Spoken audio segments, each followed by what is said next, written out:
da Universidade Federal Fluminense. E agora vamos conversar com o Alejandro Acosta, olhando aí a questão chilena. Ele vai trazer uma visão diferente daquela que você está ouvindo, como se fosse uma coisa espontânea. Ele diz que espontânea não tem nada. Quando ele falou isso pela primeira vez, fiquei um pouco preocupado, pensando, será que é uma primavera, né, de 20 centavos? Né? Será que é a isso que ele se refere sobre o caráter não espontâneo? Fiquei na dúvida. Mas parece que não, ele está falando que, na verdade, no nível de organização, de reivindicação, que já está muito organizado, sedimentado, é algo orgânico, né? Porque algumas pessoas falam, tô aí com medo de entrar, de apoiar essa história lá do Chile, porque afinal, aqui no Brasil começou com essa história também, e a gente sabe hoje em dia que tinha dedo dos gringos. Mas tem uma diferença, minha gente. Lá está no poder o entreguista, está em poder o Sebastião Pinheira, à direita, entreguista, associado ao Bolsonaro, né, esse projeto aí de superação da Unasul, etc, etc. Então, por que o imperialismo iria desestabilizar esse governo sabujo lacaio? Não faz muito sentido. Então, embora a gente sempre hoje em dia tenha desconfiança com relação a primaveras, mas essa daí não parece convir, a não ser que seja uma contradição dentro do próprio imperialismo, não me parece. Assim, a gente pode ter também deixar essa hipótese e alimentá-la. Agora, em princípio, não parece isso. Alejandro Acosta certamente vai ter condições de aclarar mais a situação. Bom dia, Alejandro. Bem-vindo mais uma vez ao Duplo Expresso. Bom dia, Rômulo. Bom dia a todos os expressionautas. Esse é um ponto fundamental, o que você, Rômulo, acabou de colocar. Como detectar se isso é uma manipulação do imperialismo, parte da guerra híbrida, ou se é mesmo um levante popular? Bom, uma primeira pista fundamental para fazer essa avaliação sempre é aquela coisa que eu gosto muito do Pepe Escobar nas análises dele, que ele pelo menos sempre coloca, que é o quo bene. É quem beneficia. Então, se você vê uma manifestação de massas, onde você vê a imprensa dando uma grande cobertura, abraçados com a polícia, com cartazes de viva a ditadura militar, e você não tem nenhuma intervenção da justiça burguesa, então você pode acreditar que aí tem. Isso foi o que aconteceu, por exemplo, na greve dos caminhoneiros. Aí tem. Agora, se você vê uma grande greve, como a dos Correios, que imediatamente, recorde histórico mundial, em 24 horas, foi convocada uma audiência de conciliação pelo TST para quebrar a greve, com apoio do governo, da empresa, da direção da empresa e da burocracia sindical, aí você vai ter que uma coisa, o tratamento um pouco diferente. Então, por aí, no quo bene, você já começa a tirar algumas pistas. A partir daí, você precisa colocar a correlação de forças das diversas forças que estão atuando naquele cenário. Né? Se você não fizer isso, fica um chute. Vamos concretamente ao caso do Chile. Em primeiro lugar, o que você tem no Chile é o país que é o queridinho do imperialismo na América Latina. É o exemplo que deu certo, ou que tinha dado certo. É o modelo do Paulo Guedes. O modelo do imperialismo para a América Latina é o Chile. A Constituição que rege no Chile até agora, até também uma pista para essa questão se foi guerra híbrida ou não, é a Constituição de 1980, promulgada sobre o período mais duro da ditadura de Pinochet, que foi uma das ditaduras mais sanguinárias do mundo. Não necessariamente a que matou mais gente, porque a ditadura argentina matou mais de 30 mil pessoas. A ditadura da Indonésia, do golpe militar de 1965, matou 500 mil pessoas. Já tem outros casos mais ferozes. Mas o grau de repressão que houve no Chile foi inaudito. Coisa muito importante aqui, que com a crise mundial de 1974, chamada crise do petróleo, o imperialismo começou a procurar novas maneiras para poder ir fechando o engasgamento generalizado da economia capitalista que tinha se aberto no final da década de 60, principalmente a partir da crise geral de 67, que deu lugar aos movimentos estudantis e também operários em alguns lugares, inclusive o Brasil, de 1968. Né? E esse engasgamento eles começam a tentar superar pelo chamado neoliberalismo. Ou seja, as políticas de terra arrasada contra as políticas de bem-estar social que tinham sido colocadas em várias partes do mundo, principalmente na Europa, nos Estados Unidos e na América Latina, no Japão também, em alguns países da Ásia, com o objetivo de conter o ascenso operário e o ascenso das massas como um todo, que tinha se aberto por conta da brutal crise colocada a partir da Segunda Guerra Mundial. No caso da América Latina, 3 países tinham uma condição de vida muito privilegiada comparada com os demais países, que era Chile, Argentina e Uruguai, o Cone Sul. Aí, na época, teve muitas teses escritas pela CEPAL, da qual participou, por exemplo, o nosso excelentíssimo Fernando Henrique Cardoso, quando era uma pessoa de esquerda. Eu, por exemplo, eu estudei no México sociologia, embora que nunca tenha exercido, mas eu estudei sociologia e uma das coisas que a gente estudava no início da década de 80 era justamente Mauro Marini e o Fernando Henrique eram assim, livros de cabeceira na época. Bom, nesse contexto, muito importante entender que no Chile de Pinochet vem enormes ataques contra os trabalhadores em cima de um estado de exceção violentíssimo, e ali começa o primeiro grande laboratório para impor políticas de ataques enormes contra os trabalhadores. E a seguir continua no Uruguai e logo a seguir continua na Argentina com o general Videla. Esses ataques foram terríveis. No Chile começa já em 74. E os ataques foram tão grandes que em 75 a crise foi tão violenta que a inflação passou alguma coisa assim como, se não me falha a memória, 200% ao ano. Começa a privatizar absolutamente tudo. As condições de vida dos trabalhadores, que tinha melhorado muito na época de Salvador Allende, despencaram-se de cabeça e o país estava à beira da falência. O próprio George Friedman, que eu vi agora, o Felipe mencionou George Friedman, que é um dos pais do neoliberalismo da escola... Milton Friedman. Desculpe. Milton Friedman, um dos pais do neoliberalismo da escola, um dos papas da escola de Chicago, junto com von Hayek. Os dois viajam em 1975 ao Chile, porque o país está à beira de quebrar. O mais engraçado, olha que eu vou falar aqui que isso é muito interessante. Qual foi a receita do Friedman e do von Hayek para o Pinochet? Aumentar o neoliberalismo. Ou seja, aumentar a entrega para o grande capital e aumentar os ataques contra os trabalhadores. O próprio Pinochet e o seu time de Chicago Boys, quando viram essa receita, eles não aplicaram. Ficaram com medo. O Chile somente não quebrou com Pinochet por uma razão. Qual foi? Que ele não teve tempo hábil para privatizar a Codelco. Codelco, na época, era a maior empresa exportadora de petróleo, ainda continua sendo uma das primeiras. Cobre. De cobre, exatamente. E representava, na época, 80% dos ingressos pelas exportações. Colossal, Pinochet, ele se viu obrigado a fazer uma inflexão na brutalidade dos ataques contra a população e, por incrível que pareça, ele começa a fazer umas nacionalizações. Já começa a reverter algumas das entregas que ele estava fazendo, porque senão o país ia quebrar. Muito parecido, eu já tinha falado a questão do Hegel, de que a história se repete, não em círculo, sino em espiral. O Marx, depois, no livro muito famoso, que está muito atual nesse momento, chama O 18 Brumário de Luiz Bonaparte, como o golpe vai se processando até cair no colo do sobrinho de Napoleão, que é exatamente o que está acontecendo no Brasil hoje. Você lê esse livrinho assim, umas 40 páginas, você lê aquilo e fala, pô, é isso que está acontecendo no Brasil, o golpe caindo no colo dos militares.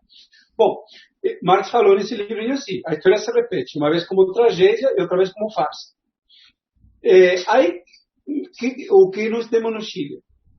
Em cima dessas nacionalizações, o país mais ou menos se estabiliza. Mas ele continua fazendo ataques brutais.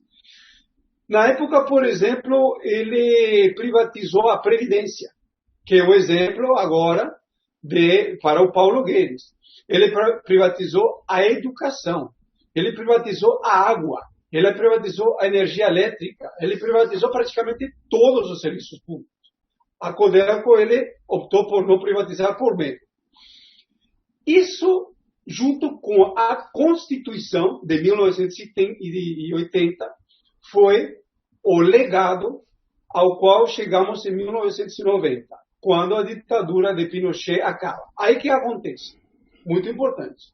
Pinochet entrou num desgaste fenomenal, mas de onde que vinha esse desgaste? Isso precisa ser colocado às claras. Era uma política do imperialismo norte-americano de que agora era a vez da democracia. Porque a brutalidade dos ataques da década de 70, de 60 a 70 e 80, imposta pelos Estados Unidos, tinha gerado um grande ascenso de massas que tinha se fortalecido pela crise de 74. Porque por trás de todo o grande ascenso de massas, você sempre tem uma grande crise econômica e, portanto, política.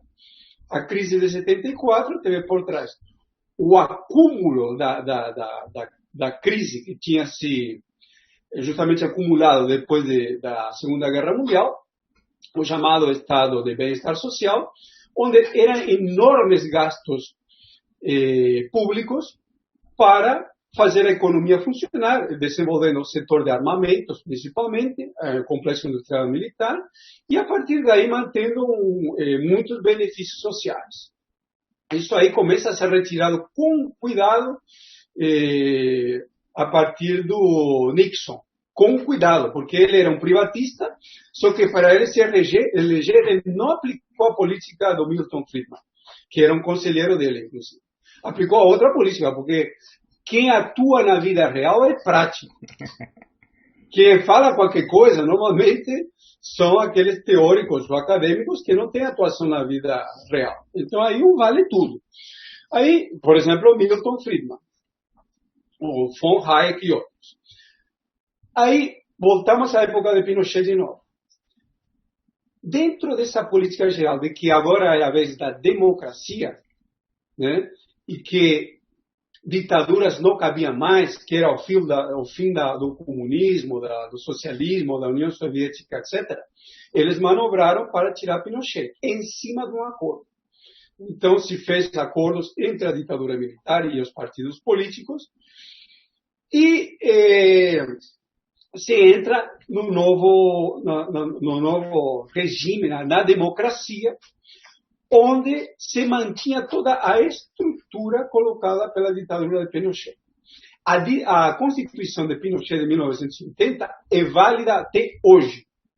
Os governos da concertação, que governaram o Chile durante 3 períodos, eles todos mantiveram a Constituição de Pinochet. Concertação era um acordo imposto principalmente a partir do Partido Socialista Chileno, onde participa até hoje o Partido Comunista e outros agrupamentos, inclusive a Democracia Cristã.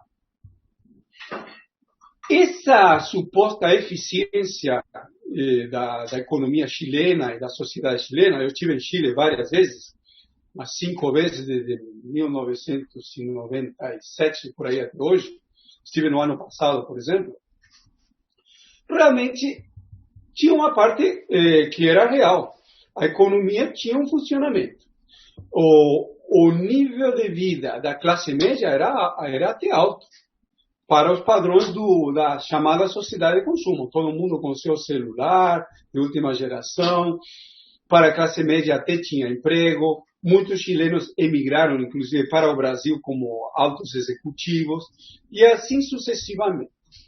Só que conforme vem a crise vai se aprofundando, vem o grande colapso de 2008, que na América Latina chega de maneira mais suave por conta dos altos preços das commodities, a coisa começa a engasgar. A partir de 2012, os preços do cobre começam a sofrer.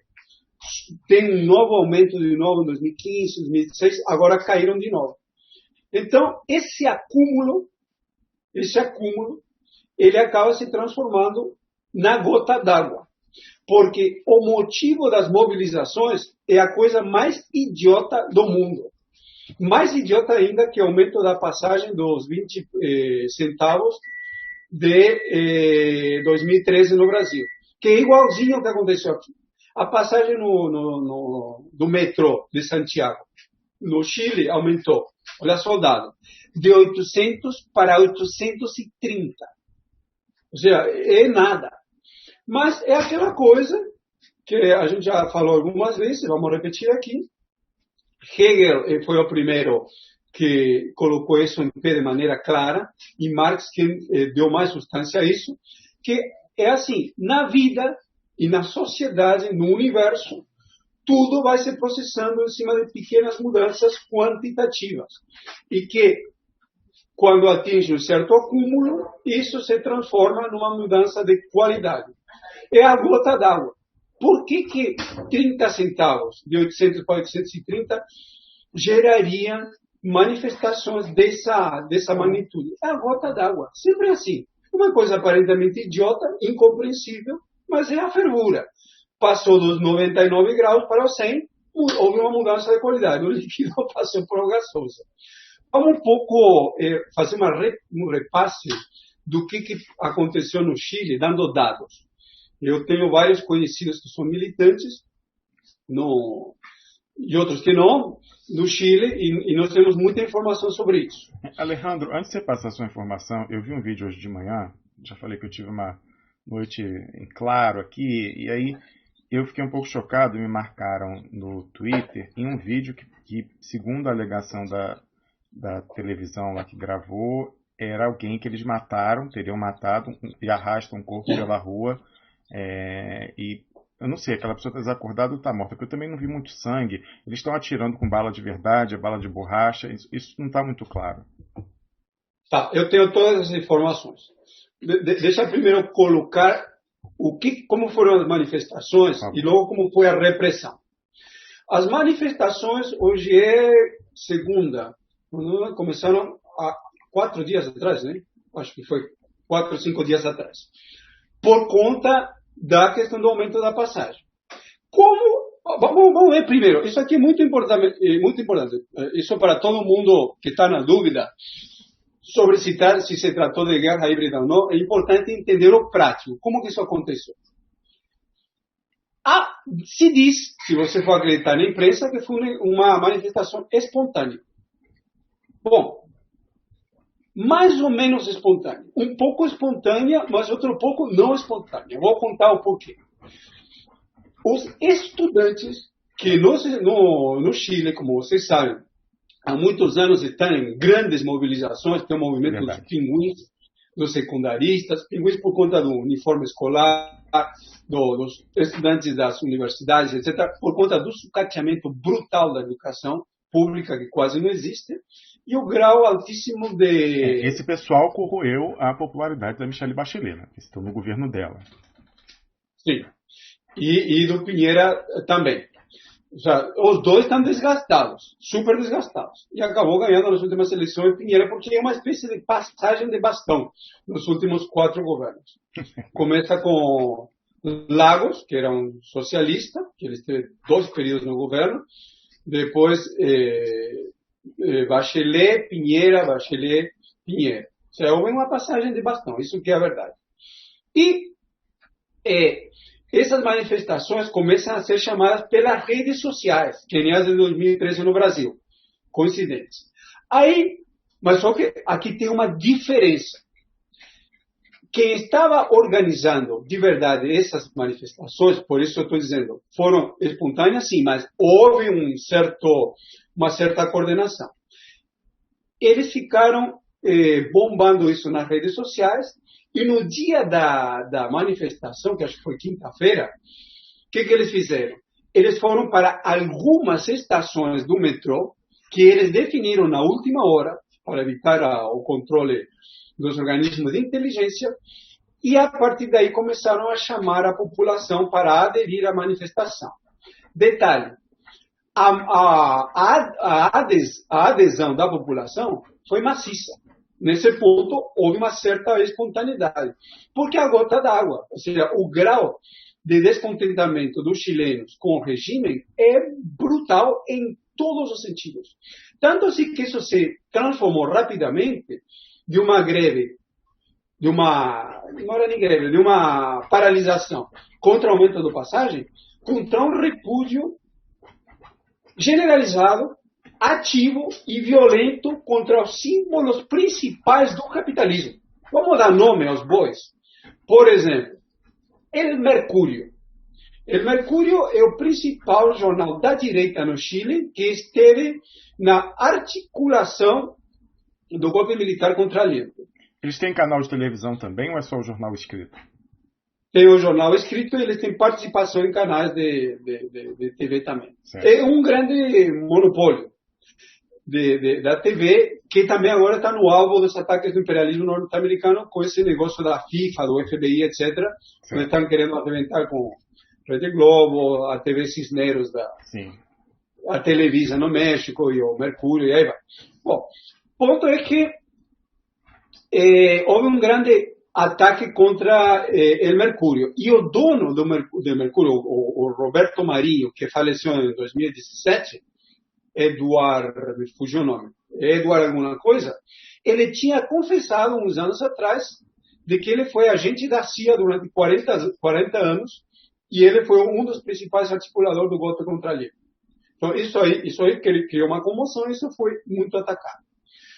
Foram atacados também o sistema de transportes em Santiago de Chile, que está totalmente privatizado. Foram atacados grandes empresas multinacionais. Foram atacadas empresas elétricas, totalmente privatizadas, com o custo da energia elétrica altíssimo. Foram atacados laboratórios, porque isso é uma farra. Foi entregue toda a parte de laboratórios, de farmácias, etc., todo para o capital estrangeiro. Foram atacadas redes de supermercados saqueadas, que são todas agora as estrangeiras. Que mais? Foram atacadas prefeituras. Por exemplo, em Iquique, que é uma cidade do norte do país, você tem Iquique uns 300, 250 quilômetros para o norte, você tem Arica. Arica está na fronteira com Peru. Em Iquique, eles atacaram a fronteira, tiraram para fora os canhões históricos da guerra com o Peru e fizeram barricada com isso. E situações de alto descontentamento e alta mobilização no Chile,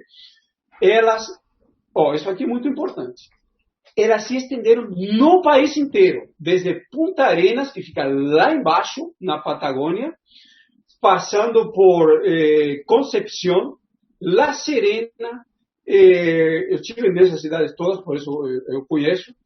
Ali perto tem as minas de cobre, perto de Concepción, indo para Rancagua, que fica 150, 250 quilômetros de Santiago de Chile. Toda a periferia de Chile, basicamente, ardeu em chamas, onde tem assim grupos militantes de base que eu conheço, importantes do movimento de bairro. Muito importante aqui, que para quem conhece a região metropolitana e Santiago de Chile. Isso aqui é muito fundamental para prestar atenção. Vários bairros da periferia de Santiago, de classe média, alguns de classe média alta, tipo falaram Morumbi, Higienópolis, aderiram a essas manifestações, com cacerolaços, com manifestações, com bloqueios de ruas. Por exemplo, deixa me lembrar de algum. Nuñoa, Previdência, Lo Curro, lá não sei o que. São alguns nomes que eu me lembro, que são bairros, como se eu falasse, Morumbi, Higienópolis, Granja de Santo Amaro, esses Aí até a classe média participou, que é muito significativo. Alejandro, mas é uma questão, então, basicamente urbana. Porque eu pergunto isso porque no Equador a gente tem a componente indígena muito clara, né? A questão étnica. No Chile a gente tem os Mapuche, né? Mas é uma minoria, não é algo tão representativo como é no Equador. Essa questão étnica não se coloca, é uma questão mais urbana da população não indígena, ou pelo menos mestiça, né? Já que na América Latina todo mundo tem alguma coisinha, alguma contribuição genética para além da europeia. Se coloca de maneira parcial.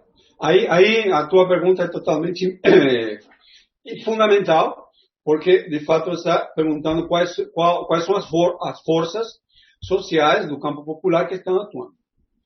E do campo intermediário, inclusive. Isso é muito importante esclarecer. As forças populares que estão atuando são, em primeiro lugar, camadas da classe média, porque os estudantes são um componente das camadas médias da população. Começa por aí. Em segundo lugar, você tem trabalhadores, só que uma observação.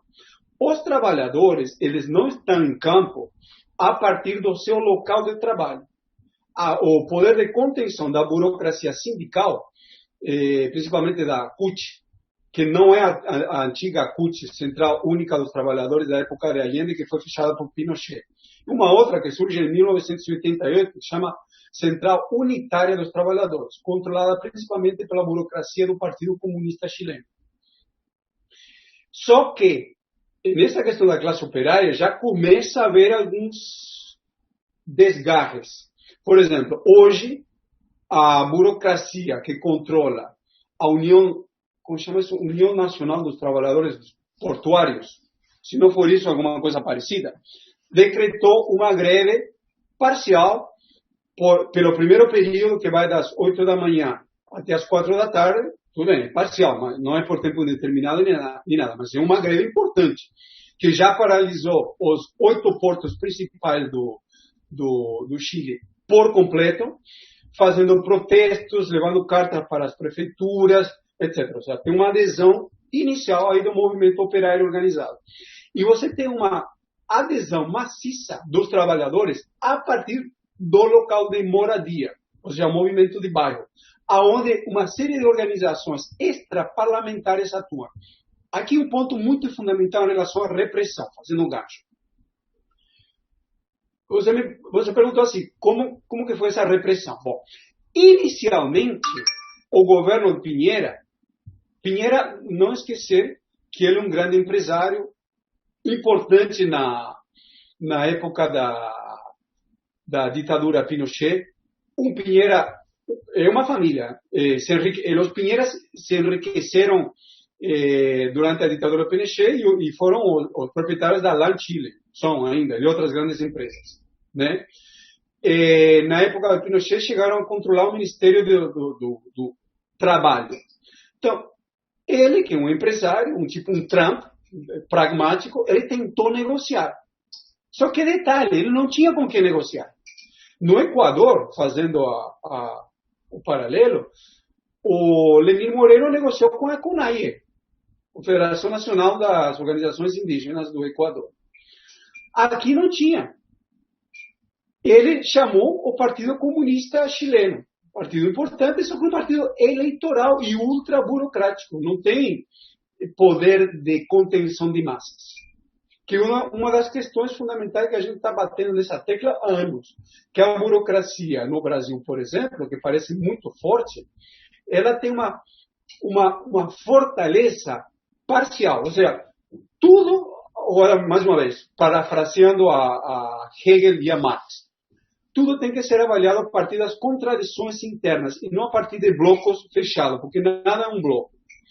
A burocracia brasileira, ela parece muito forte, e ela em tanto que se integra ao Estado. Porque ela, enquanto militante, não tem militância mais. A burocracia sindical brasileira não tem militância. Eu conheço isso muito por dentro. O que tem são alguns comprados por dinheiro, mas militante em si não tem mais. No Chile é a mesmíssima coisa, não tem militante. Então, no movimento operário, No movimento estudantil tem, que nem tem a UNE aqui, que é do PCdoB. A UNE do PCdoB tem alguns militantes de base, mas a maioria todos controlados pelo dinheiro que era chorrado pelo Estado, principalmente com a questão das carteirinhas, que está acabando agora. No Chile tem uma situação similar. Então, quando o Piñera chama para entrar em diálogo o Partido Comunista, o que acontece? O Partido Comunista não tem o que dialogar, não tem como conter. E ele não poderia chamar as organizações que realmente estão tendo alguma intervenção. Ou seja, esse movimento é espontâneo? Tudo bem, é espontâneo. Mas não é a mesma espontaneidade do Chile. É uma espontaneidade onde você tem organizações que estão atuando muito ativas. Eu vou dar o nome de algumas delas, porque são organizações que são pouco conhecidas. Por exemplo, alguém já ouviu falar no FPMR? Provavelmente sim, a Frente Patriótica Manuel Rodrigues, que foi uma frente que surgiu como braço militar do Partido Comunista em 1983. E esteve por trás daquele atentado contra Pinochet em 1986, onde ametralharam o veículo de Pinochet e até soltaram um foguete. Né? Só que detalhe, Pinochet não morre. E eles conseguem matar 5 seguranças, mas não Pinochet. Isso criou impacto. Bom, aí teve todo um devenir, chamemos assim, dessa frente. Ele se integra nos diálogos de democratização no Chile, só que uma parte deles continuaram atuando fora da frente parlamentar que eles criaram, no movimento de bairro, por exemplo, até no movimento estudantil. E uma parte deles são organizações clandestinas, hoje. Você tem uma organização complexa, com toda uma série de peculiaridades, e uma organização que tem uma atuação real. Alguém já viu falar, por exemplo, das Juventudes Guevaristas? Ou do Partido Comunista da Ação Proletária? Obviamente, praticamente ninguém ouviu falar. Bom, tem vários partidos que nem esse, que um outro guevarista que também não é conhecido. Eles nem buscam participar das eleições, ou buscam? Não. As eleições no Chile são super viciadas, que nem as brasileiras, e eles têm algumas considerações programáticas, com as quais a gente, eu pessoalmente, nós discordamos disso. Nós achamos que sim tem que participar das eleições, mas sem nenhuma ilusão. Você tem que usar isso como um palanque. Você vai lá para colocar o seu programa, fazer a denúncia. Por exemplo, se vamos supor, nós dois, por exemplo, se fôssemos encampar uma campanha, mais Felipe Quintas e os demais companheiros, o que a gente faria? Número 1, iríamos denunciar o Patriot Act Tabajara. Isso seria a nossa linha ali. De frente. Não que a gente fosse achar que se elegendo deputado iria cambiar, mudar alguma coisa. Nós iríamos fazer o que o Glauber Braga faz, só que de maneira muito mais intensa do que ele. É isso. E mais nada. Esses aí, eles nem isso querem fazer, que nós achamos um erro. Por quê? Porque eleição é um momento em que a população como um todo fala de política. Verdade. Normalmente a população não quer nem saber de política. É aí quando você tem um momento para dialogar. Bom, eles não entendem assim, mas tudo bem. Independentemente de entender ou não, o fato é que você tem organizações, eu mencionei algumas, mas tem muito mais, extraparlamentares que foram que estiveram por trás da organização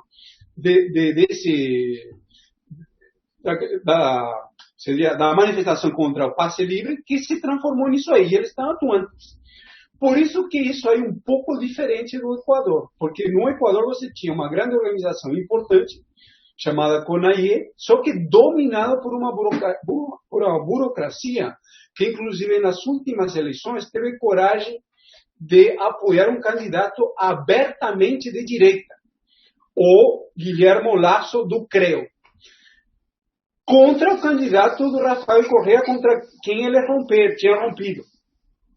Primeiro eles apoiaram e depois romperam. Nada contra você romper contra um governo que você acha que não está atendendo às suas reivindicações de classe, etc., dos indígenas. Inclusive, como eu falei na semana passada, a política do Rafael Correa de fundo, a política material para manter o funcionamento do Equador, foi mineração e petróleo. E com isso bateu de frente com comunidades indígenas.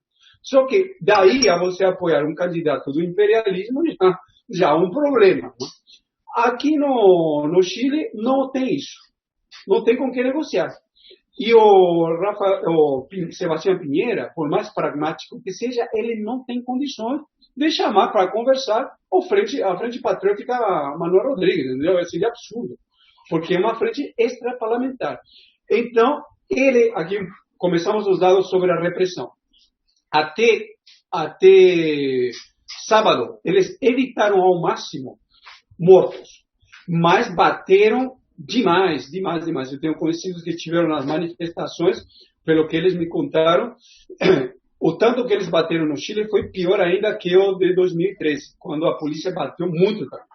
Foi muito duro. A polícia e o exército receberam 3 tipos de bala, de munição. Salva, a outra, não sei o nome em português, que me passaram o nome em espanhol, eu não me lembro em português. Sabe, perdigão, tipo escopeta, que você tira e sai um monte de chumbo para todo lado. Como se chama isso aí? Ah, não tenho ideia, mas dá para entender pela sua explicação. Tá. Mas isso com capacidade letal Sim, baixa.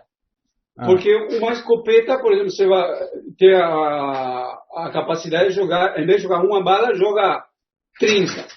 Então pode atingir, mas o dano vai ser baixo. Tá. E munição letal. A munição letal era estritamente proibido usar, a menos de que houvesse um ataque armado.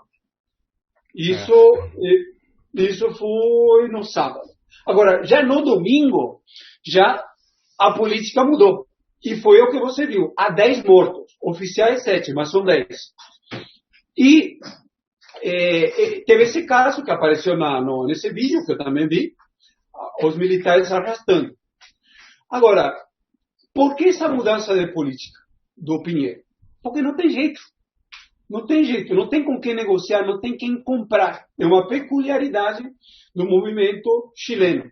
No caso da CONAIE, eles contiveram a CONAIE. Eu, por exemplo, nós mesmos escrevemos um balanço sobre isso, mas tem um que eu recomendo para todo mundo ler sobre o caso do Equador, escrito por Atílio Borón, que é aquele jornalista famoso, que fez uma análise muito boa, inclusive, cheia de detalhes. Né? Então você vai ver, e a conclusão dele, não. Isso aqui é um absurdo o que a CONAIE fez. Eles se venderam. Eles contiveram venderam assim por 4 moedas, que também era a nossa tese, um grande movimento a troco de nada, a troco de um novo golpe que virá a seguir, e eles irão, inclusive, a colaborar no novo decreto contra a população. Ou seja, não foi por aqui, vai por ali com a ajuda da CONAIE. No Chile, essa política não está funcionando, porque eles não têm com quem fazer isso. Como eu falei, quem está dando alguma organização para esse movimento espontâneo, e quem organizou a questão da luta contra o aumento das passagens, e etc., etc., inclusive, provavelmente eles estão por trás de várias dessas manifestações. Por exemplo, eu tenho informação que no dia sábado, Punta Arena, Concepción, qual era a outra? Primavera, eram 3, 4 cidades, pelo menos 12 prédios estavam em chamas. Já teve manifestações de muito repúdio, por isso que eles decretaram no sábado toque de recolher em 4 grandes seções, como eles chamam. A região metropolitana de Santiago de Chile, Valparaíso e Viña del Mar, que está a 120 quilômetros, está um colado do outro. Depois, um pouco para o sul e um pouquinho ali para o norte também. E no domingo, eles já foram com tudo, eles precisavam conter o movimento, né? E eles foram com munição letal, inclusive mataram 10 pessoas. Esse que é o ponto. Agora, uma pergunta que a política que todo mundo deveria se fazer é se matando pessoas resolve o problema. Porque é a questão da correlação de forças. Já temos muitos exemplos sobre isso. Voltando a uma questão teórica, até que a gente já em algum momento mencionou, sobre os mecanismos de contenção principais do movimento operário de massas, mas um movimento para valer, não de 50 pessoas, quando são dezenas de milhares, são centenas de milhares. Só retomando, temos o seguinte. Primeiro, mecanismo de contenção é a ditadura militar que existe nas empresas. Segundo, é a burocracia dos movimentos sociais e principalmente sindical. Terceiro, a justiça. Você vai fazer uma greve, que nos Correios, um dia depois, vem uma notificação que você tem que manter a empresa funcionando com 90% dos trabalhadores. Aí o juiz bonzinho reduz de 90% para 70%. O que é ridículo, porque a empresa normalmente funciona com 80% dos trabalhadores. O restante está de férias, doente, ou não sei o quê. Ou seja, ele te permite fazer uma greve de 10%. Ou seja, direito de greve no Brasil é uma farsa. Não tem nenhum direito de greve no Brasil. É uma ditadura que já vem de muito tempo. A gente que atua no movimento operário já sabe disso, porque cada vez que começa uma greve, no dia seguinte aparece o oficial de justiça com notificação de que você tem que parar a greve, tem que manter 90% funcionando, etc. Não sei se as pessoas conhecem isso, mas é um fato. Depois vem a polícia. Se o trabalhador não respeitar a determinação da justiça, ainda com multas brutais, a gente já falou que no caso da greve dos petroleiros de 95, as multas eram de 50 mil reais por dia. Isso quebrou o sindicato da Reduc, a refinaria de Caxias do... Sempre me foge o nome. Duque de Caxias. Duque de Caxias, que está do lado do Rio de Janeiro. E 10 anos sem funcionar por conta do volume da multa. Depois da polícia, quando a polícia é ultrapassada, vem o exército, como mecanismo de contenção. E o exército tem um probleminha, que é a possibilidade de, quando o exército faz alguma extrapolia, tipo matar 100 pessoas, o exército rachar. Porque o exército não é um organismo destinado, treinado a conter o movimento social. É um organismo treinado para a guerra. Então ele vai no movimento social e sai matando. Porque é isso que eles sabem fazer. Aí ele mata 3, 4, aí os soldados, quando vê isso, começam a entrar em pânico, e o exército começa a rachar. Isso é um perigo. Por isso, olha aqui, isso é uma tese fundamental, por isso que a burguesia grande tem muito medo de mandar o exército contra a população, e antes disso, normalmente, mandar os fascistas, que me fizeram em 2013 no Brasil. Eu tive nessas manifestações todas de 2013 em São Paulo, e eu vi como isso aconteceu. No dia, eles começaram reprimindo. Começaram como todos os anos, nos últimos 5 anos. É bom fazer essa analogia, mesmo que eu saia do Chile e entre o tempo todo, porque isso se trata de uma política regional do imperialismo. Então, o que aconteceu? Eles foram... As manifestações começaram como aquelas típicas manifestações de sempre, do passe livre. 1.000 pessoas se manifestando, todo mundo com sua bandeirinha, PCdoB, PCB, PCO, PSTU, alguns grupos do PT, baixou a tarifa, não é? Tem aí uns cantinhos, uns versinhos já, e começa aí 1.500 pessoas, o negócio começava a esvaziar, no final de 4, 5 semanas, estávamos nessas manifestações 40. O negócio até desmoralizante e o negócio sumia do mapa.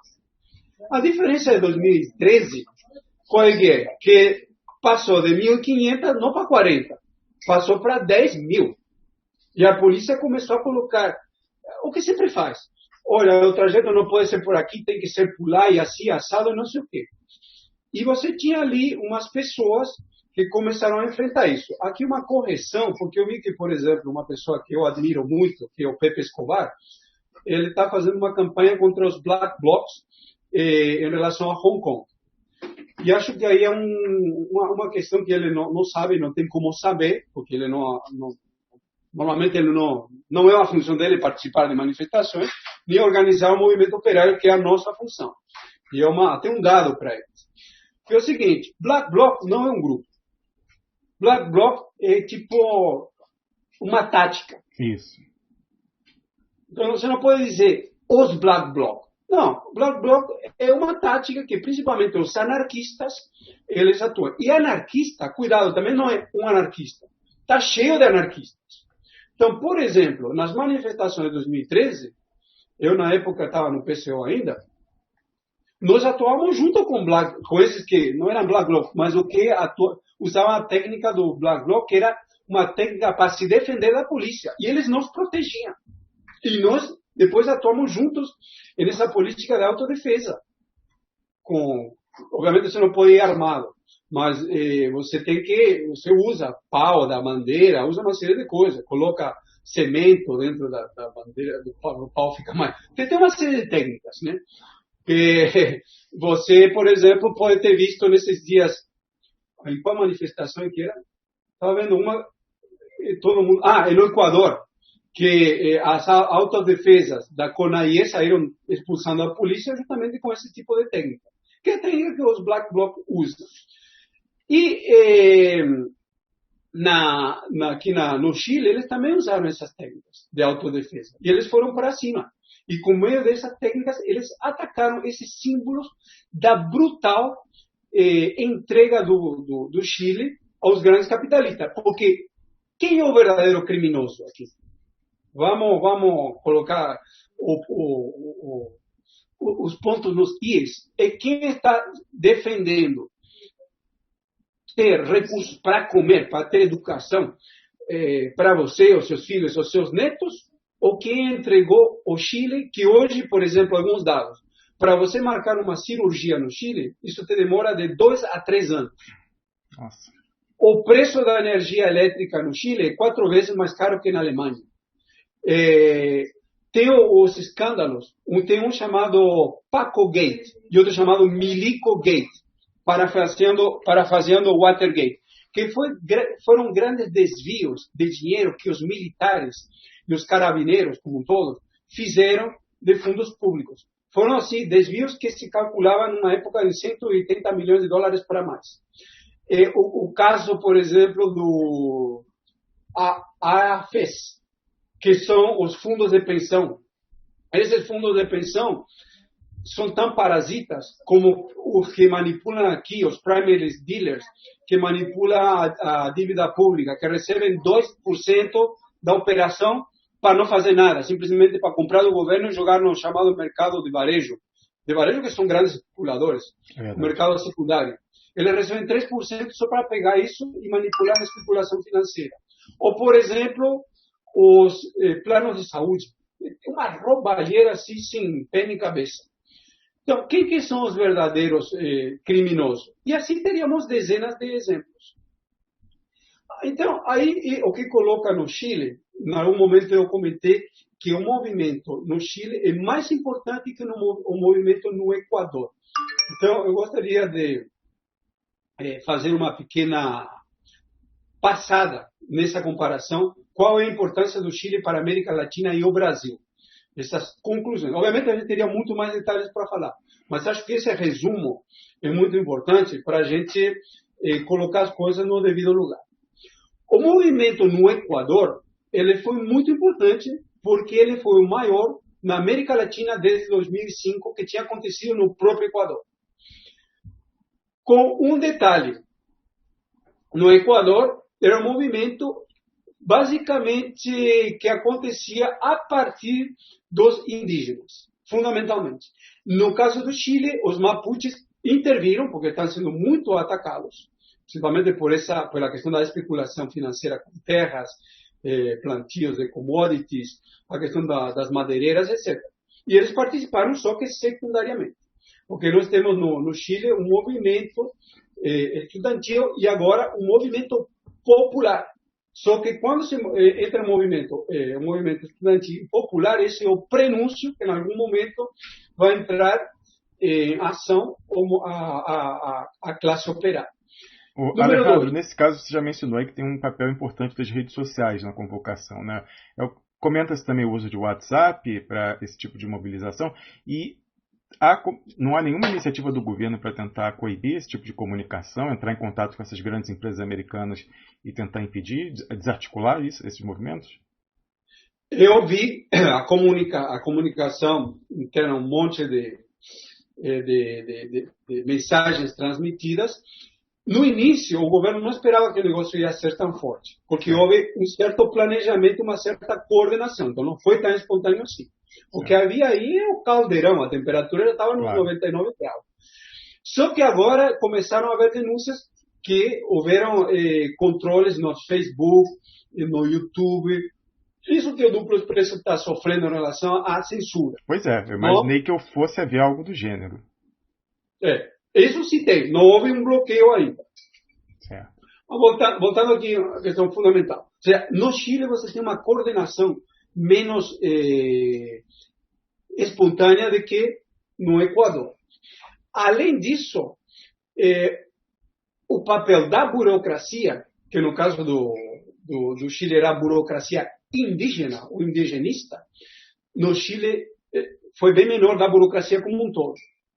A burocracia dos movimentos sociais e a própria burocracia do Partido Comunista chileno na organização dos estudantes foi basicamente ultrapassada. Então, houve uma ultrapassagem aí. Ainda não foi ultrapassada no movimento operário.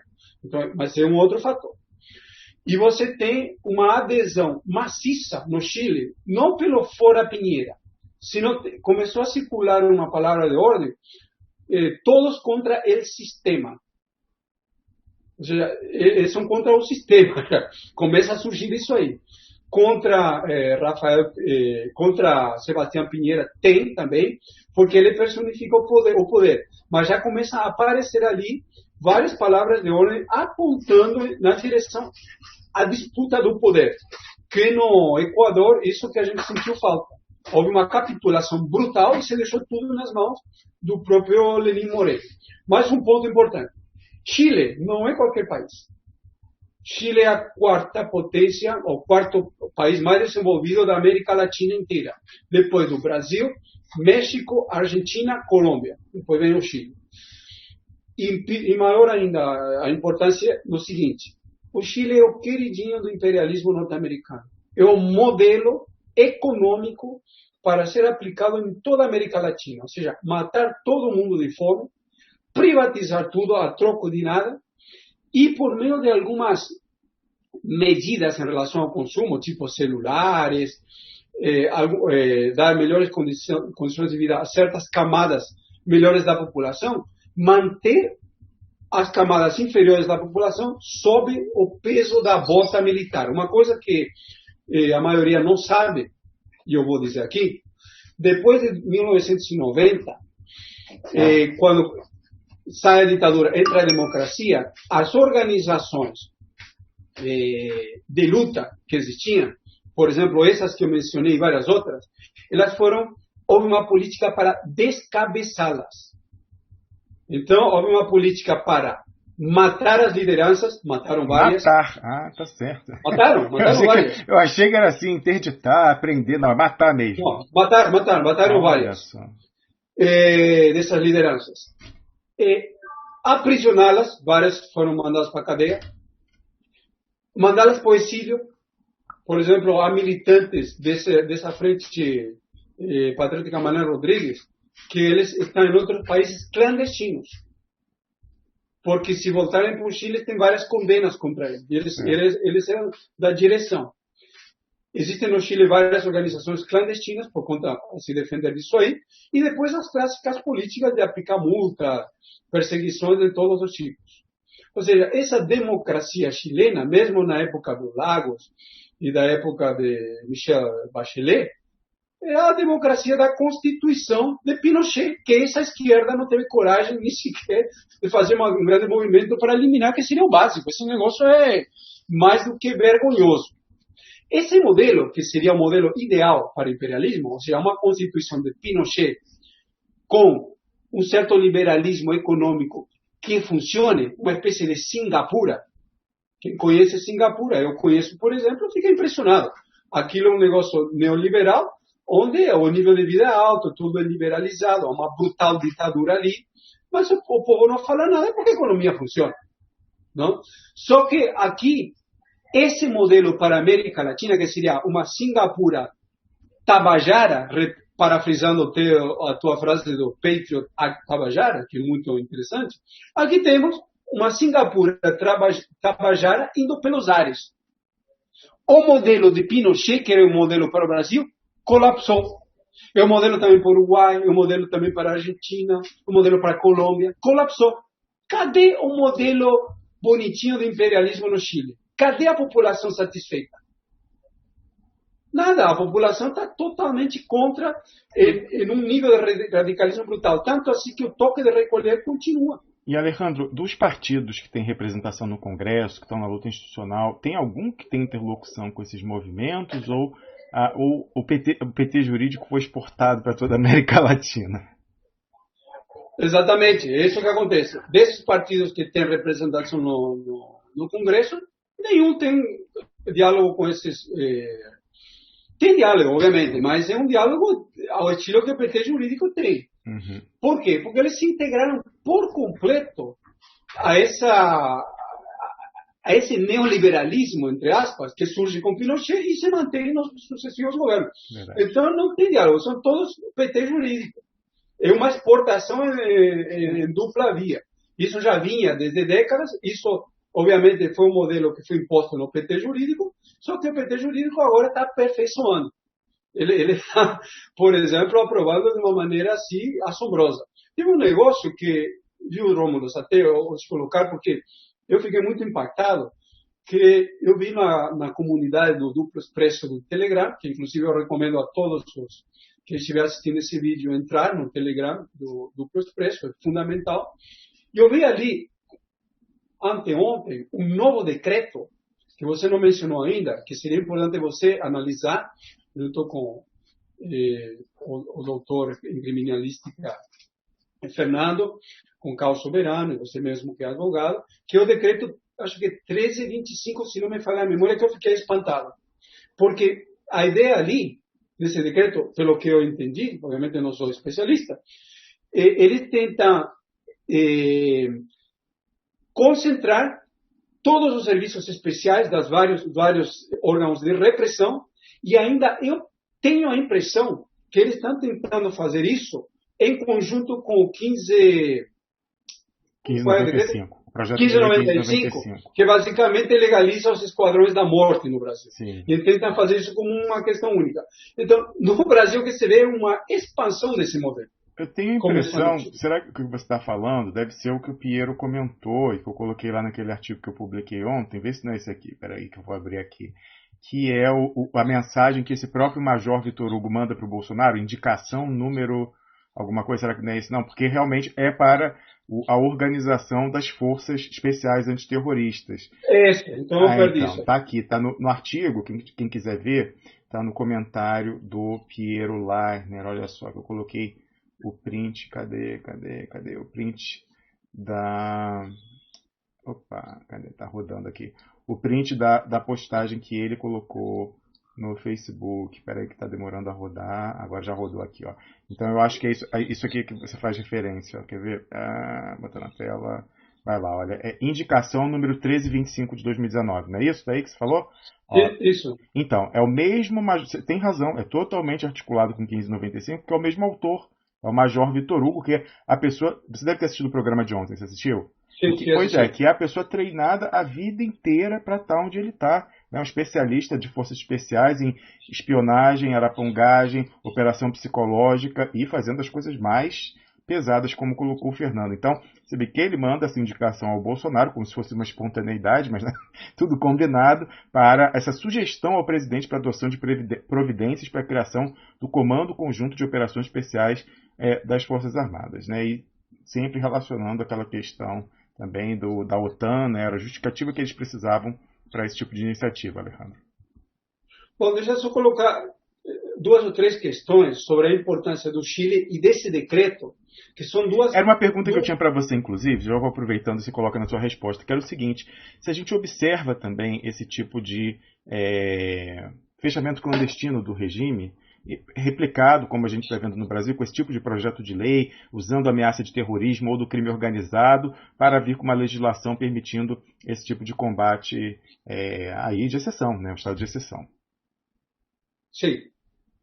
Justamente era esse assunto que eu queria colocar em cima de uma peculiaridade. Seria, por exemplo, as eleições na Bolívia, que como se chama o... Felipe Quintas comentou. Felipe Quintas estava comentando. Sim. E essas eleições na Bolívia é um ponto muito importante dentro da análise geral. Tem que ser colocada dentro dessa análise. Verdade. O Evo Morales, que em princípio iria ganhar no primeiro turno, ele vai passar para o segundo turno e a contagem ainda não está terminada, vai ter um pouco menos de 50% dos votos. Mas ele não está com uma diferença de 10 para cima do segundo, não? Porque não diz que se passar de 40, se abrir 10, ele pode ganhar. Por isso que eu acho que, né, ainda faltava a análise de 10% dos votos, e ele estava, acho, salvo engano, 8, né? Tinha aberto acima 8 ou 7 para o segundo, para o Carlos Mesa. E, nesse caso, se ele ganhasse, dizer que os votos que faltavam eram rurais, não seria uma base de sustentação dele, ainda teria a possibilidade dele ganhar, né? Mas já fechou? Você já viu alguma coisa assim? Não está fechado. O que eu vi, vários órgãos, inclusive ligados a Evo Morales, dizendo que vai para o segundo turno. Ah, tá. Então já subiu. Vamos ter que ver. Ainda não tenho a informação oficial. Mas o ponto é assim, o Evo Morales, ele seria uma espécie de exceção caso ele ganhe, e não o Carlos Mesa, que ele é ligado àquele triângulo lá do sul da Bolívia, que ele se contrapõe, um triângulo ligado mais à burguesia exportadora, minerais, etc., Pando, Santa Cruz, lá em Cochabamba, etc., em comparação com o setor mais indígena. Certo. Não esquecer que a Bolívia é um estado plurinacional. Eu já estive ali várias vezes, inclusive uma coisa muito importante, que isso aí não sei se muita gente sabe, Evo Morales ele entra no governo em 2006, em cima de uma brutal crise que se arma na Bolívia a partir de 2003, quando os mineiros de Huanuni, em primeiro lugar, que fica perto de Oruro, eles descem de Huanuni e de outras minas e vão armados com dinamita e vão para El Alto e depois vão para La Paz. E com isso ele sai, o Boni, que era o presidente na época, ele sai fugido, que ele fez de la rua em dezembro de 2001 na Argentina. Aí o que acontece? Eu estive com esses mineiros. Eu, por exemplo, na greve geral da Bolívia em 2013 contra Evo Morales, eu não somente que estive lá, senão que eu fui lá, eu fui me colocar a serviço deles, eles me colocaram no Comando Nacional de Greve, na Greve Nacional dos Bolivianos. E havia aí contradições entre Evo Morales e a COB, Central Operária Boliviana, que tinha sido formada em 1952 na primeira e grande revolução operária que acontece na América Latina, e ela é uma central que ainda tem setores de esquerda muito importantes. Então eles racham com Evo Morales em cima da política que ele estava aplicando. Das 5 organizações indígenas, 3 também racharam. E isso que acontece, em 2013 há uma alta nos preços das commodities no mercado mundial que tinham sofrido, quer dizer, em 2014, em 2013 é uma baixa. O preço das commodities meio que oscila, isso impacta também o Brasil, a Argentina e toda a região. E com isso o Evo Morales aplica uma política que qual foi? Comprar várias da liderança, conheço várias que foram compradas, matar gente. Por exemplo, na própria greve de 2013, na qual eu participei, foram mortas umas 8 pessoas, ou mais. Isso não foi falado. Uma gente que tinha saído de Huanuni para fechar uma rodovia foi ametralhada pela polícia de Evo Morales. E matou um monte de gente. Não se sabe direito quantas até agora. Um dirigente, por exemplo, dos mineiros porque a Confederação Nacional dos Mineiros tem a COB, que tem departamentos, que lá não são estados, são departamentos. E tem a Federação Sindical dos Trabalhadores Bolivianos, FCTB, que inclusive é muito interessante, no símbolo da FCTB tem o Che Guevara, para você ter uma ideia. E vários desses dirigentes eles foram ameaçados juridicamente, ou eles se vendiam ou iriam ser presos. A maioria se vendeu. Certo. Uma coisa muito interessante também é que nessa época, só para entender também como que funciona essa questão da oposição, nesse período eu estive na Venezuela, na Bolívia umas 4 vezes. Se estava formando o chamado Partido dos Trabalhadores Bolivianos. Você ia num congresso desses, eu tive em vários congressos desses, tinha 1.500 delegados. Desses 1.500, 1.000 eram bolivianos com cara de índio e capacete de mineiro na testa. A esquerda era 50 desses 1.500. Uns 300 e pouco eram da indústria, da manufatura, e o restante era professor e estudante. Isso já dá um pouco a tônica do negócio. Eu estive em congresso de mineiros, que tinha 3.000 mineiros, todos com cara de bolivianos, né? E eles todos queriam ter um partido próprio, o Partido dos Trabalhadores, formado a partir dos mineiros. Só que o Evo Morales consegue controlar esse ascenso operário em cima dos altos preços das commodities, principalmente do estanho, e depois do surgimento do lítio. E aqui cabe mencionar duas coisas, para complementar as colocações do Felipe Quintas, de alguém que esteve ali conhecendo esse negócio por dentro. O governo de Evo Morales e Linheira é um indigenista, que ele esteve na luta armada. Eles entregavam as empresas bolivianas a mineradoras estrangeiras. Entregavam em concessões. Até hoje eles fazem isso. Não entregam totalmente, como faz no Brasil, mas as entregam e eles fazem essas operações não estruturadas para aumentar o que eles levar embora dos lucros, etc, etc. Então, quando você vai avaliar o governo de Evo Morales, você precisa avaliar nas suas contradições internas. Não é um bloco. Ele está cheio de contradições. Os próprios grupos que apoiam o Evo Morales, principalmente os indígenas, são todos rachados. E os indígenas na Bolívia, tem alguns, por exemplo, que eu vi que trabalham nas minas. Eu estive nas minas, eu entrei nas minas 250 metros para baixo, vi como que eles trabalham, uma situação que parecem verdadeiros animais, a maioria, etc. A maioria, ou vários deles, nem sequer fala espanhol, castelhano. Tem alguns que falam só quechua, outros que falam só aimara, etc. Eu vi um documentário uma vez em que eles têm o que eles chamam, não sei se você viu isso, que eles chamam de tio, que é uma coisa, uma escultura ali com uma aparência antropomórfica, eles estão botando folha de coca para evitar que tenha algum deslizamento, uma coisa assim, mas é uma figura meio assim, para quem conhece os cultos afro-brasileiros, seria uma coisa meio malandro, não é exatamente uma coisa divina, mas uma coisa mais assim, da malandragem. Você chegou a ver a coisa assim, Alejandro? Sim, quando você entra na mina, primeiro você passa por uma espécie de vestiário, aí você se troca, tem que colocar capacete, etc. E aí você passa por uma espécie de um templo. E esse templo é a representação do diabo. Exatamente. Eu tinha evitado a palavra, mas era o que parecia. Exatamente. Que isso aí vem da época da colônia. Certo. Porque a coca, aí é muito importante citar o seguinte. O que você faz? Eu sei como isso funciona, porque eu também fiz isso com ele. Você tem alturas altas, o Anuni está acima de 4.000 metros. Claro. Você pega um monte de folha de coca, coloca na sua boca, mastiga aquilo e fica com um bolo aqui. Por isso a foto dos mineiros tem uma bola na bochecha que eles ficam mastigando isso durante 8 horas. Porque era um mecanismo que os espanhóis tinham descoberto para que eles trabalhassem mais e pudessem explorá-lo mais. Aí eles vão trabalhar lá um monte de horas, quase sem proteção. Eu achava que deixava embaixo da língua, mas então deixa na bochecha do lado. Aqui. Certo. Fica assim. Aham. E eles vão mastigando aquilo e eles não comem nem nada. Fica trabalhando dessa maneira. As situações são hiper deploráveis e, bom, isso requeria toda uma outra explicação. E eles, muito jovens, eles pegam uma doença no pulmão, que me puxa o nome, começa a cuspir sangue, etc. Então, a situação de trabalho dos mineiros na Bolívia é terrível, muito complicada. E o Evo Morales, além das contradições internas que ele sofre, em cima das próprias condições de vida, etc., etc., tem os ataques da direita. Ou seja, a doença que você fez referência é a silicose.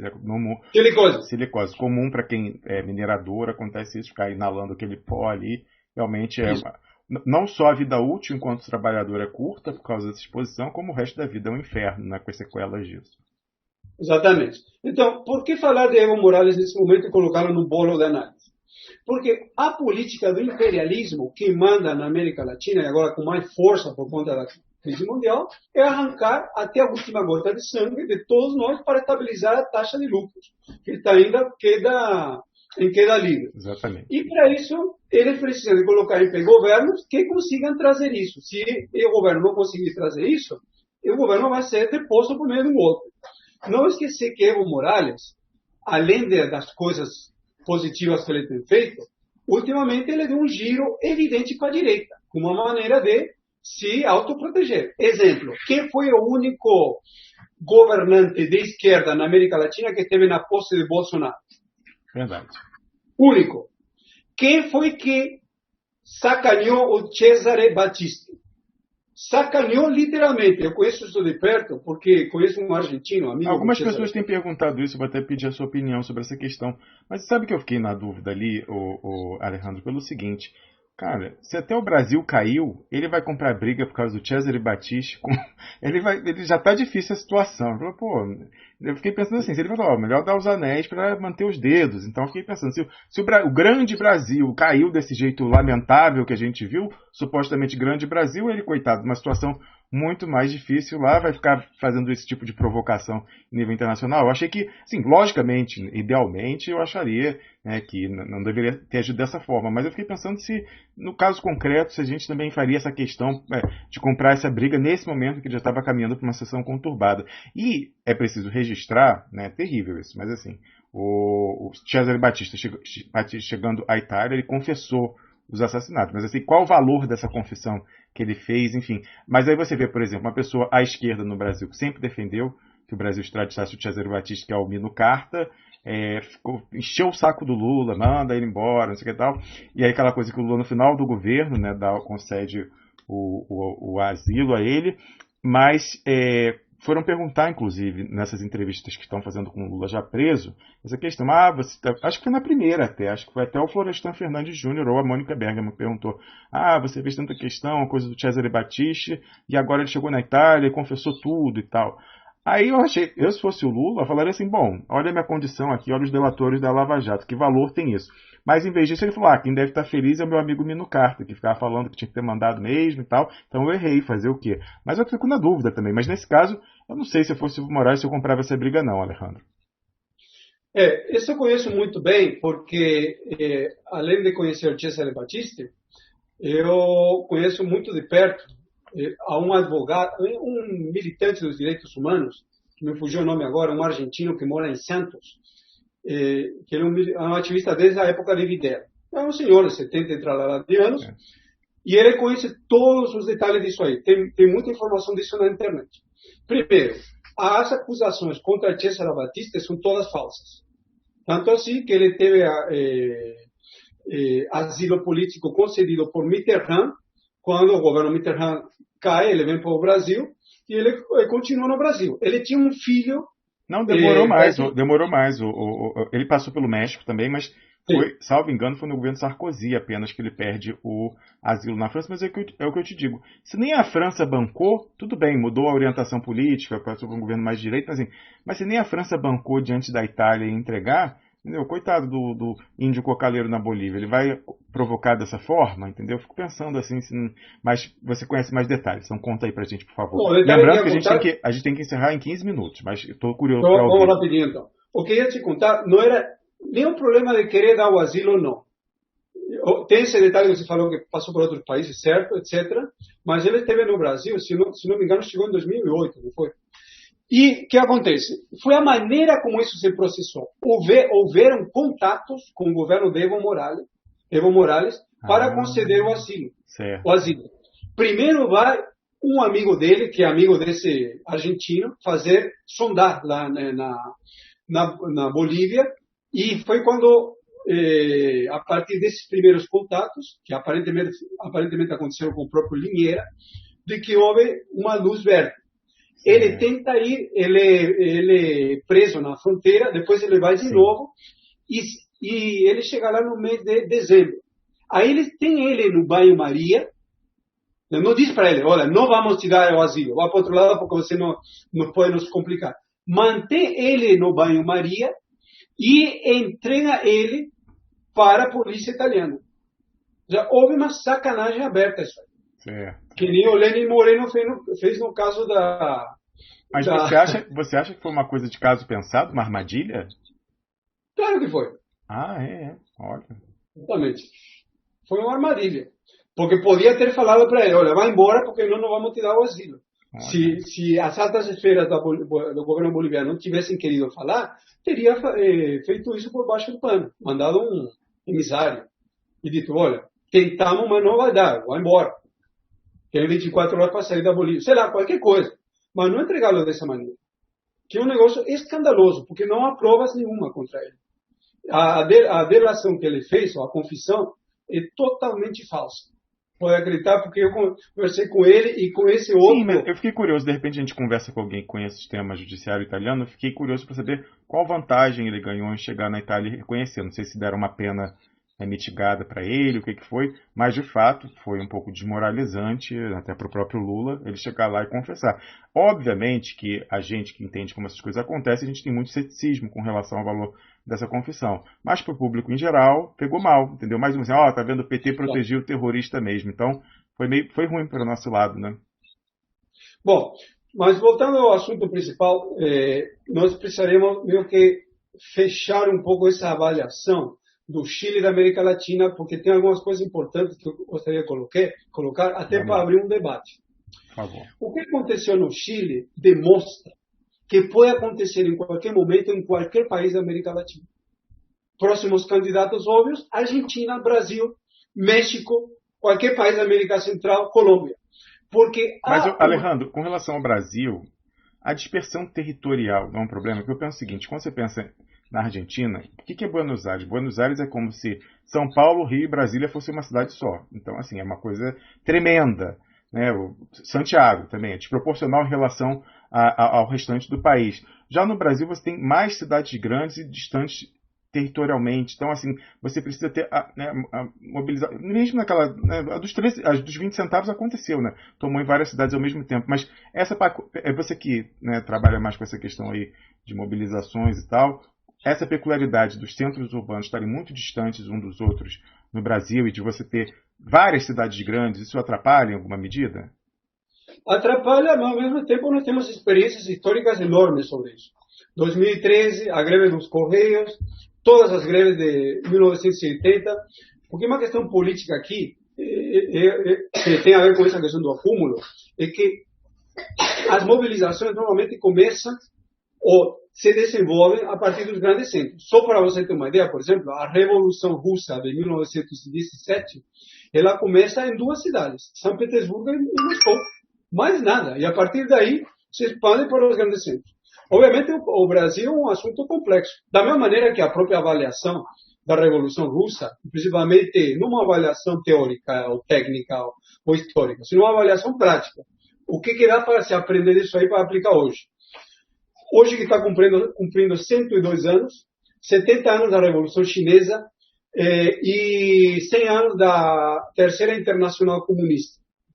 E também 52 anos da morte, do assassinato de Che Guevara. São vários assuntos históricos que também mereceriam uma avaliação em cima disso que está acontecendo hoje, para ver se aquilo foi uma exceção ou se aquilo é o que virá depois.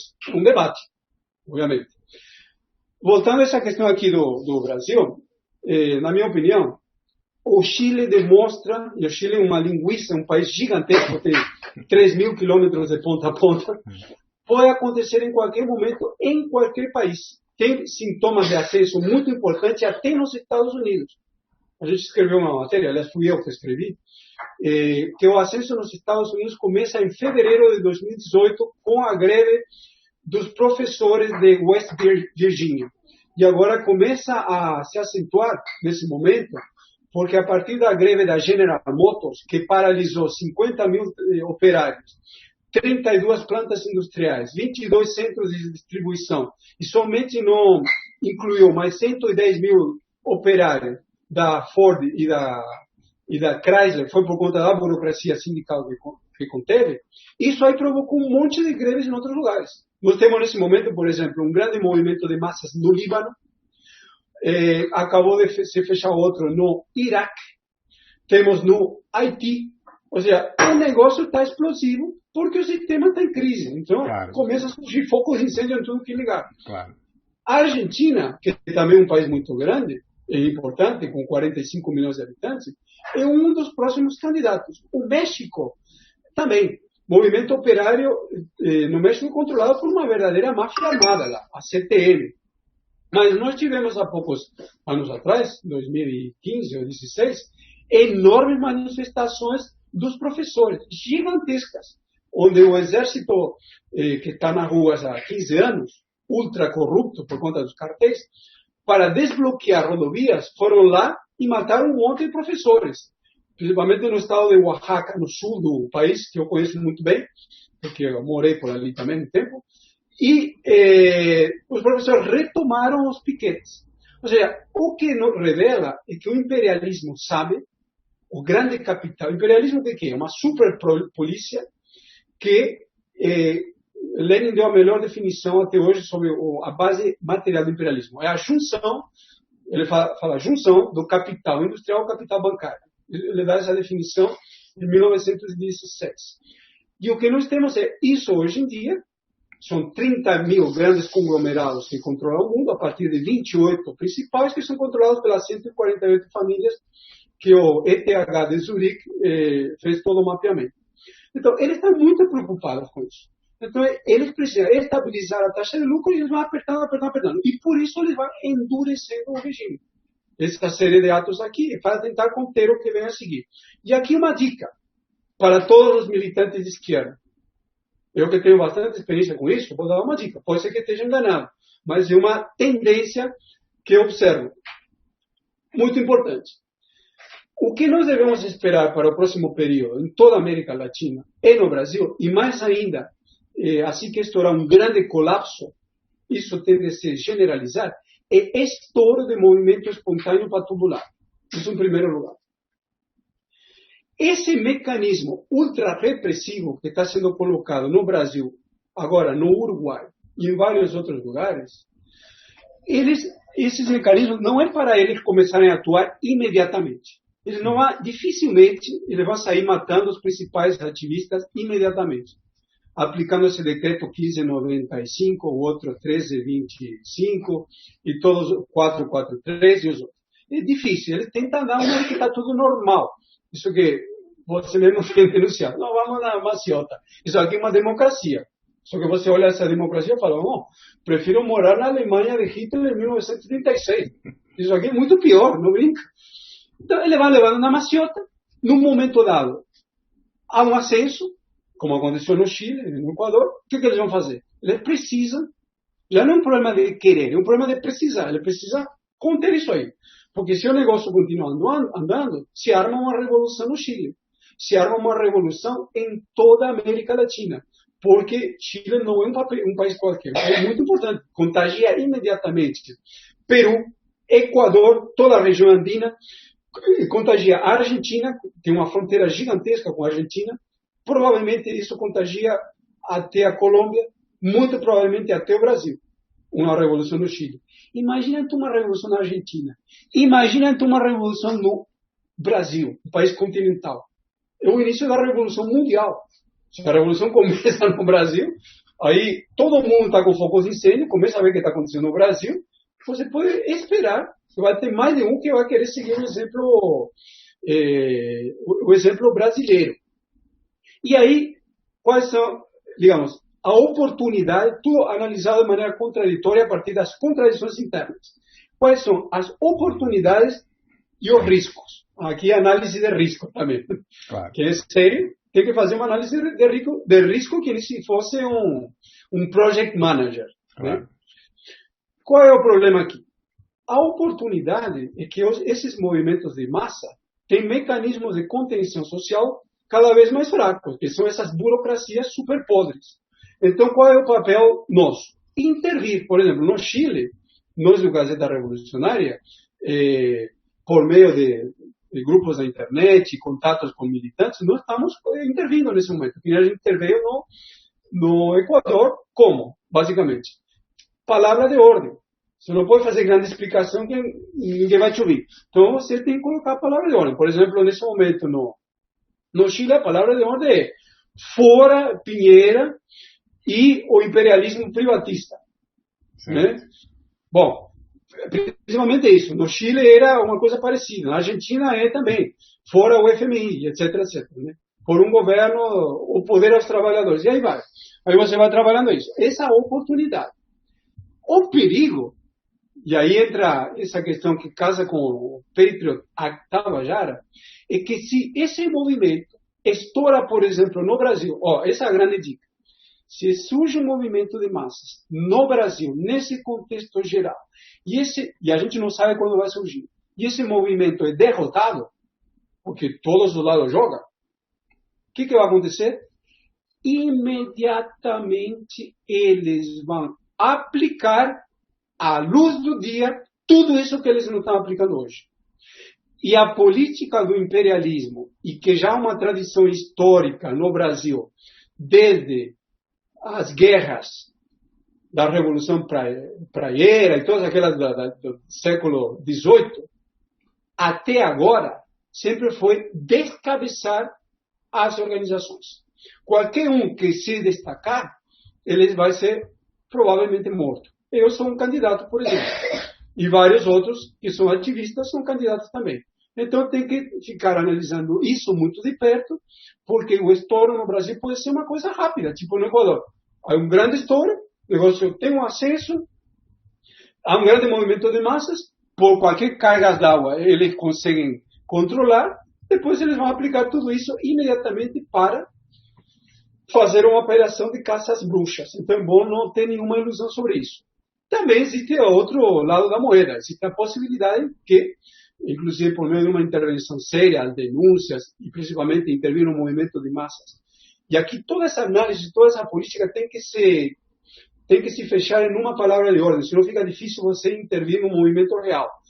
E isso tem que ser visto em relação ao estado de espírito do movimento de massas, dos trabalhadores, em cima de uma análise real, científica. Eu vi que há todo um debate aí sobre se o marxismo seria, sobre se a Revolução Russa seria, se, sei lá, Trotsky, Stalin, Mao, o Papa, Buda reencarnado seria. Bom, o que importa aqui é ter o mapa da mina, o que está acontecendo, a correlação de forças, fazer avaliações da vida real e não da vida na nossa mente. E a partir daí você detectar as tendências. Um grande mérito de Hegel, em cima do qual Marx, Lenin e outros trabalham, é que Hegel diz assim: o que importa são as transições. A partir da contradição interna, você detectar o que vem a seguir. Esse aqui é o nosso papel. E a partir daí você apontar rumos. Então, basicamente seria isso. E mais uma vez o destaque. Fundamental nesse momento, a partir do que está acontecendo no Chile, eu levanto uma bandeira laranja, já com umas pintinhas meio avermelhadas. A nossa análise nesse momento tem que ser o mais precisa possível, científica, objetiva do que está acontecendo, da correlação de forças, das movimentações, para onde que isso vai, e vamos aproveitar, agora é um chamado, vamos aproveitar cada milissegundo que nós temos daqui até o confronto ficar aberto. Se o confronto ficar aberto, isso pode ir por dois caminhos, porque os dois lados jogam. Pode ir para um caminho de agudização das contradições e do avanço do movimento mais para frente, e isso pode levar para várias saídas, que são várias alternativas, a gente não sabe, ou pode ir para uma derrota. E se houver uma derrota ou um controle, eles irão usar todo esse arcabouço jurídico contra nós. Nós precisamos ficar espertos. Por isso que, assim, agora um chamado a todo mundo que estiver assistindo esse vídeo, a hora de militar seriamente é essa, porque a gente não tem uma bola de cristal para saber o que vai acontecer no futuro. É verdade. A hora de apoiar iniciativas que nem a do Grupo Expresso, que acho que toda a esquerda séria devia apoiar, é essa. E a hora também de colocar em pé políticas que ajudem a intervir em grandes massas da população, para que todas essas análises encarnem na veia da população, que no momento vai estourar de maneira espontânea, que nem, por exemplo, nós modestamente conseguimos ter uma certa influência na greve dos Correios, é agora. Depois não adianta você chorar a partir de um túmulo ou a partir das barras de uma prisão. Estou de acordo.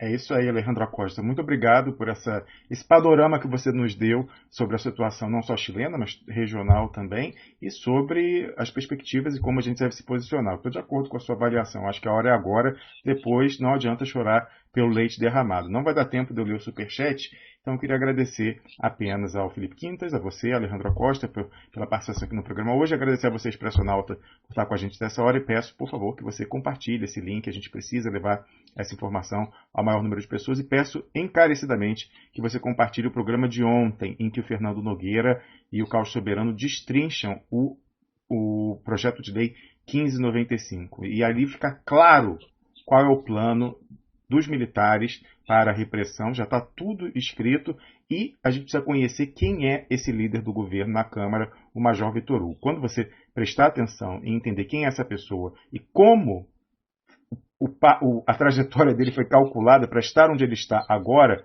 você vai ver que o buraco em que a gente está é muito fundo. Enquanto a gente não parar para reconhecer isso, a gente sequer começou a enfrentar o problema. Tem jeito. Eles têm medo, eles não têm controle total. Por que eles sabotam o duplo expresso? Por que eles ficam tentando hackear o celular de quem participa aqui? Eles não têm um controle total. Eles sabem que, até pela condição material, da agudização do conflito distributivo e do acerramento da derrama de riqueza da periferia para o centro do capitalismo, a coisa vai explodir, já está explodindo. Então, eles não estão seguros de que o plano que eles colocaram lá na prancheta vai até o final, mas a gente precisa conhecer o plano. Se a gente não conhecer o plano, não tem como combatê-lo. Então, peço encarecidamente que você compartilhe o programa de hoje e também o de domingo. Um bom dia para você, Expressionauta, um dia de luta e até amanhã, a partir das 7 da manhã. Amanhã é um programa especial. A gente tem a volta do Piero Leiner e Pepe Escobar. Os dois vão estar aqui amanhã a partir das 8 da manhã. Até lá.